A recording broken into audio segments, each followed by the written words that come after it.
baik, selamat siang. Perkenalkan, nama saya Muhammad Rizky Fajriansyah. Saya mahasiswa di BINUS Online dengan jurusan Computer Science. Pada hari ini saya akan mewawancarai narasumber saya untuk mata kuliah kewarganegaraan. Baik, pertanyaan pertama, perkenalkan dulu dari nama, umur, dan pekerjaan saat ini. Baik, nama saya Naufal Arkansyah, umur saya sekarang 25 tahun.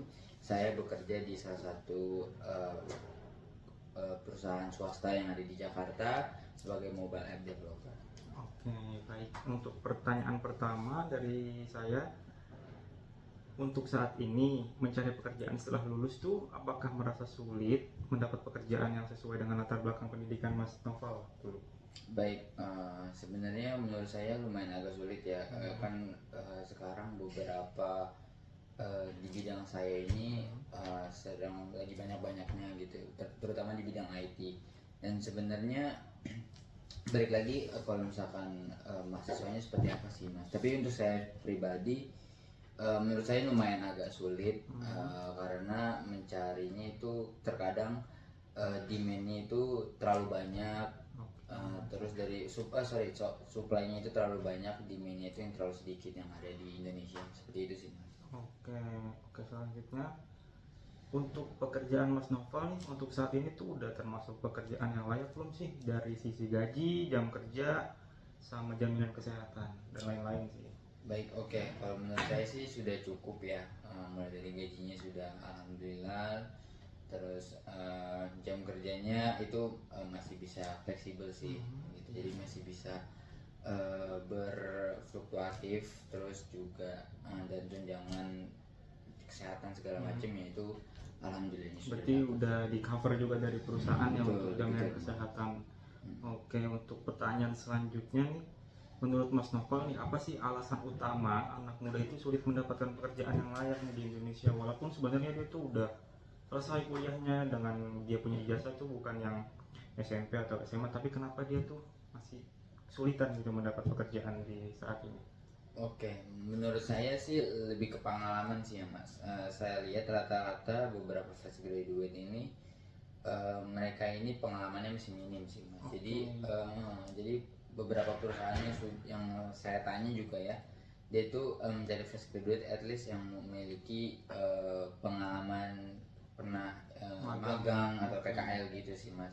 Jadi di CV juga nggak kosong-kosong banget kayak gitu sih mas. Berarti buat dapat pekerjaan itu sebenarnya jangan ngandelin dari ijazah aja ya, Betul, tapi betul. dibantu lagi dengan pengalaman kerja di magang ataupun dengan portofolio ya. Iya, betul, Seperti betul. itu. Karena mungkin portofolio itu bisa jadi eh, sorotan buat HRD gitu, buat ngerekrut kalian itu ketika udah punya portofolio. Betul, betul mas. Pasti di highlightnya di situ sih mas. Dibanding sama yang walaupun dia dari universitas bagus tapi dia belum punya pengalaman kerja, portofolionya belum ada. Benar, saya setuju sih mas.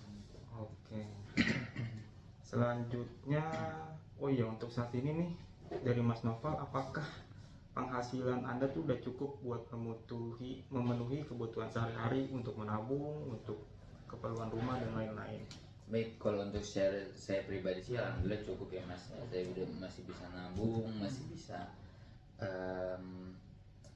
istilahnya beli apa yang saya mau gitu itu sih mas. Dan terlebih untuk keperluan rumah, insya Allah juga masih ke cover juga dan ya sih itu sih. Berarti untuk penghasilannya untuk saat ini tercover lah semua kebutuhannya ya, dari Ya, yang primer, sekunder dan lain-lain masih Ya. bisa. Oke, untuk pertanyaan selanjutnya nih, seberapa besar sih peran pemerintah nih saat ini untuk membantu generasi muda dalam mendapatkan pekerjaan yang layak? Baik, oke. Ini jujur saya juga agak masih bingung sih mas, kebetulan sama pemerintah. Ini karena kan yang saya dengar itu katanya ada 19 juta lapangan pekerjaan dan juga terus pemerintah juga membantu anak-anak mahasiswa ataupun yang lulusan dari SMK, SMA gitu untuk membantu menjadi pekerjaan. Tapi yang saya lihat di lapangan sih beda sih ya mas. Jadi mungkin pemerintah lebih harus bekerja keras lagi untuk membantu siswa-siswa atau mahasiswa yang baru lulus itu supaya mendapatkan pekerjaan, karena di lapangan saya masih lihat banyak sih mas yang masih ngelamar pekerjaan ini itu yang masih ngantri segala macam. Itu menurut saya membuktikan bahwa kayaknya pemerintah mesti harus kerja lebih keras lagi sih. Oke. Kayak gitu. Oke, selanjutnya menurut Mas Nopal nih, apakah pendidikan ataupun pelatihan kerja yang ada di Indonesia itu udah sesuai dengan yang ada di lapangan langsung di dunia kerja? Misalnya dia pas sekolah itu dapat sertifikasi gitu kan, diklat, dan itu tuh pasti Mas Nopal juga pernah dulu kan ngambil sertifikat apa pas kuliah. Nah pas di dunia kerja tuh kepake gak sih sertifikat yang dulu diambil itu? Oke, baik. Itu sebelum saya lulus, setelah saya lulus saya ikut beberapa sertifikasi gitu, dan alhamdulillahnya kepake sih mas. Untuk apa namanya, untuk bidang saya sih kepake. Cuman kadang memang ada beberapa mungkin yang dari sekolah kali ya, dari sekolah saya ngeliat ini masih dasar-dasarnya banget, belum terlalu expertise untuk kebutuhan industri, dan jarang juga sih untuk kebetulan untuk dari sekolah yang mengadakan sertifikasi atau akademi kayak gitu tuh menurut saya masih basic aja sih, belum terlalu yang expert gimana gitu. Tapi sertifikasinya berarti membantu pas mencari pekerjaan. Alhamdulillahnya Ya, membantu. terpakai ya. Iya betul. Oke, untuk pertanyaan terakhir, apa saran Mas Nopal nih kepada pemerintah agar generasi muda ini lebih mudah mendapatkan pekerjaan yang layak? Baik, oke. Saran saya ke pemerintah gitu ya, mungkin lebih mengadakan job fair secara rutin, terus memberikan pelatihan, nggak hanya bantuan ya kan.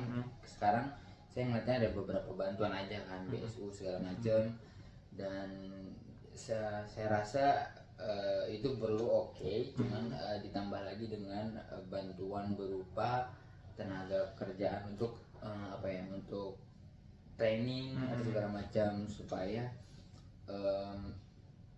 kepake gitu ilmunya langsung, nggak hanya teori aja seperti gitu.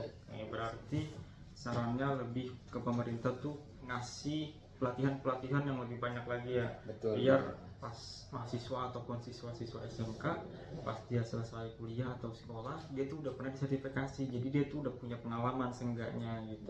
Betul. Jangan cuman hanya misalnya dengan BSU contohnya gitu kan, bantuan berupa uang, kalau uangnya habis ya udah, dan belum tentu juga uang itu dipakai dia buat hal-hal yang positif gitu kan. Kalau misalnya disediain pelatihan mungkin orang bakal ikut kan, dan itu pasti bakal ningkatin menambah skill ya. Betul. Oke, udah sih cukup pertanyaannya dari saya untuk mewawancarai Mas Nopal. Terima kasih Mas Nopal atas kesempatan dan waktunya. Sekian dan terima kasih. Wassalamualaikum warahmatullahi wabarakatuh. Waalaikumsalam.